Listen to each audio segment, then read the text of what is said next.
Apa kabarnya hari ini anak-anak? Kembali lagi dengan Pak Sidik dalam materi pembelajaran SKI atau Sejarah Kebudayaan Islam. Kali ini pelajaran Sejarah Kebudayaan Islam kita akan membahas tentang Nabi Muhammad periode Mekah. Dalam materi ini ada dua submateri. Yang pertama, pengangkatan Nabi Muhammad Sallallahu Alaihi Wasallam sebagai Nabi dan Rasul. Yang kedua, Nabi Muhammad Sallallahu Alaihi Wasallam, keluarga dan sahabat di awal kerasulan. Kita bahas yang pertama dulu. Apa? Yaitu pengangkatan Nabi Muhammad Sallallahu Alaihi Wasallam sebagai Nabi dan Rasul. Sebelum Nabi Muhammad diangkat menjadi Nabi dan Rasul, orang-orang Quraisy itu hidup dalam zaman jahiliyah atau zaman kebodohan. Zaman di mana akhlak tercela sangat berkuasa. Zaman di mana judi ada di mana-mana. Zaman di mana perempuan tidak dihargai. Bahkan kalau anak perempuan ada yang langsung menguburkannya. Zaman di mana akhlak mencuri, membunuh adalah biasa. Itu disebut zaman jahiliyah. Nah, pada umur 40 tahun Nabi Muhammad itu diangkat menjadi Nabi dan Rasul. Pada umur 40 tahun di bulan Ramadan, tepatnya tanggal 17 Ramadan, hari Jumat tahun 610 Masehi, atau lebih tepatnya 6 Agustus 610 Masehi. Surat yang pertama yaitu yang diturunkan adalah surat Al-Alaq ayat 1 ya sampai 5 yang berbunyi Iqra bismi rabbikal ladzi khalaq sampai ayat kelima. Ini ada cerita ketika ayat Al-Alaq itu turun. Jadi ketika Nabi belum diangkat itu kebiasaan Nabi ketika bulan Ramadan itu adalah berkontemplasi atau menyendiri. Nabi itu menyendiri itu di Gua Hiro. Nah, pada saat Nabi asik menyendiri berkontemplasi, datang malaikat Jibril. Malaikat Jibril membawa wahyu. Datang. Nabi Muhammad datang melihat. Terusan Jibril berkata, Iqra. Nabi Muhammad, saya tidak bisa membaca. Nabi Muhammad jawab. Datang lagi sambil bicara lagi, Iqra. Terus malaikat Jibril berbicara Iqra. Tapi Nabi tetap menjawab dengan, saya tidak bisa membaca. Kata Nabi. Akhirnya Nabi lari ke rumahnya terus, dan sampai di rumahnya meminta selimut kepada Siti Khadijah, istrinya. Siti Khadijah, wahai Siti Khadijah, selimuti saya. Menggigil Nabi. Nabi sangat menggigil. Ditutupin. Siti Khadijah tidak bertanya apapun, cuman ditutupin selimutnya. Setelah itu Siti Khadijah itu datang ke sepupunya yang ahli kitab Taurat dan Injil bernama Warokoh bin Naufal. Dia itu adalah ahli Taurat dan Injil. Akhirnya Siti Khadijah menceritakan apa yang dialami oleh Nabi. Nah, Nabi seperti yang tadi Bapak ceritakan. Akhirnya Warokoh berkata bahwa kalau Muhammad itu adalah seorang Rasul, Nabi yang diturunkan untuk umat dunia.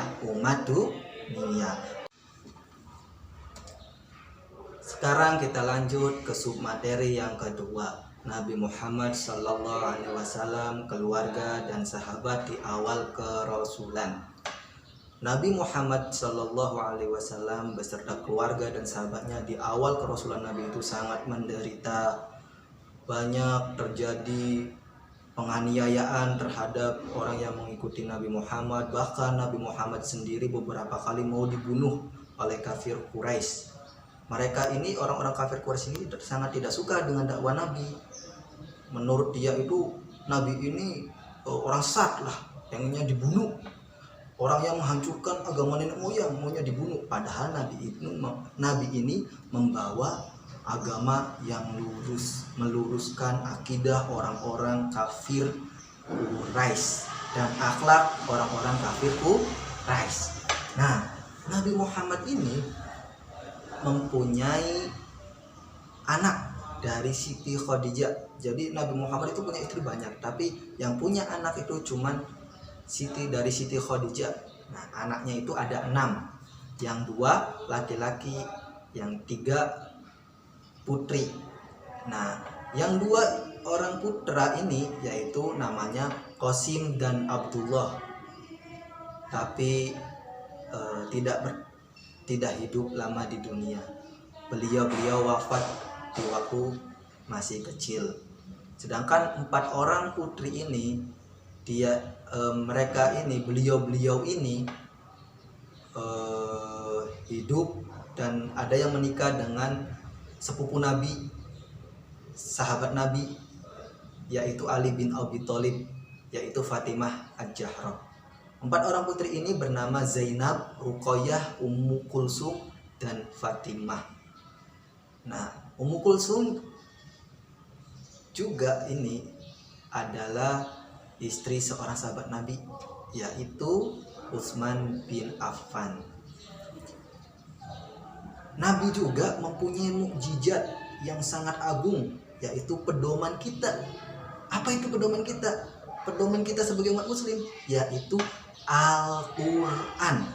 Nah, Al-Quran ini turunnya itu berangsur-angsur, tidak langsung suatu kitab seperti yang kita lihat, tapi berangsur-angsur selama 22 tahun, 2 bulan, 22 hari.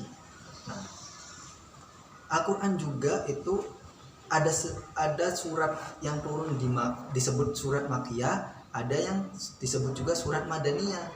Apa itu surat Makkiyah dan surat Madaniyah? Surat Makkiyah adalah surat yang turun sebelum Nabi hijrah ke Madinah.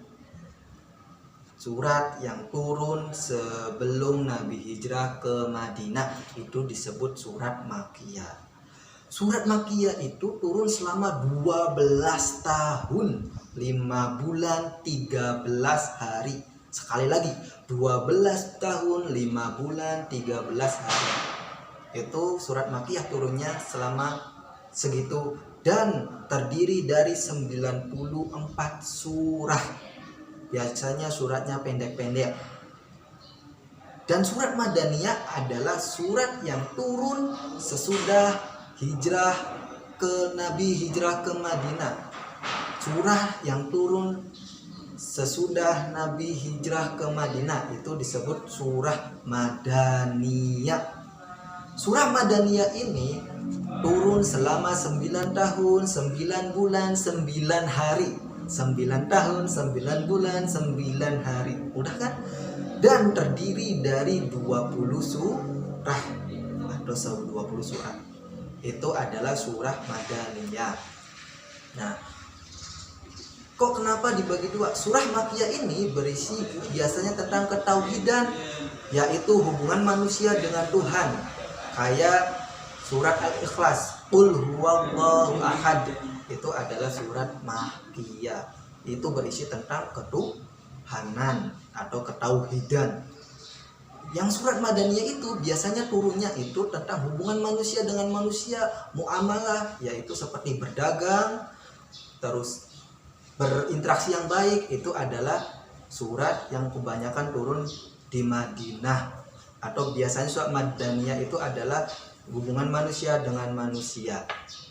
Nah, berikut rinciannya di Al-Quran itu. Ada 114 surat, 6.236 ayat, 77.807 kata, dan 323.015 huruf.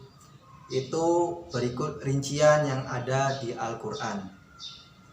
Nah, sekarang udah paham? Kalau sudah paham, silakan kerjakan yang Bapak tugaskan, yaitu dirangkum apa yang Bapak jelaskan tadi. Kurang lebihnya Bapak minta maaf. Billahi taufik wal hidayah. Wassalamualaikum warahmatullahi wabarakatuh.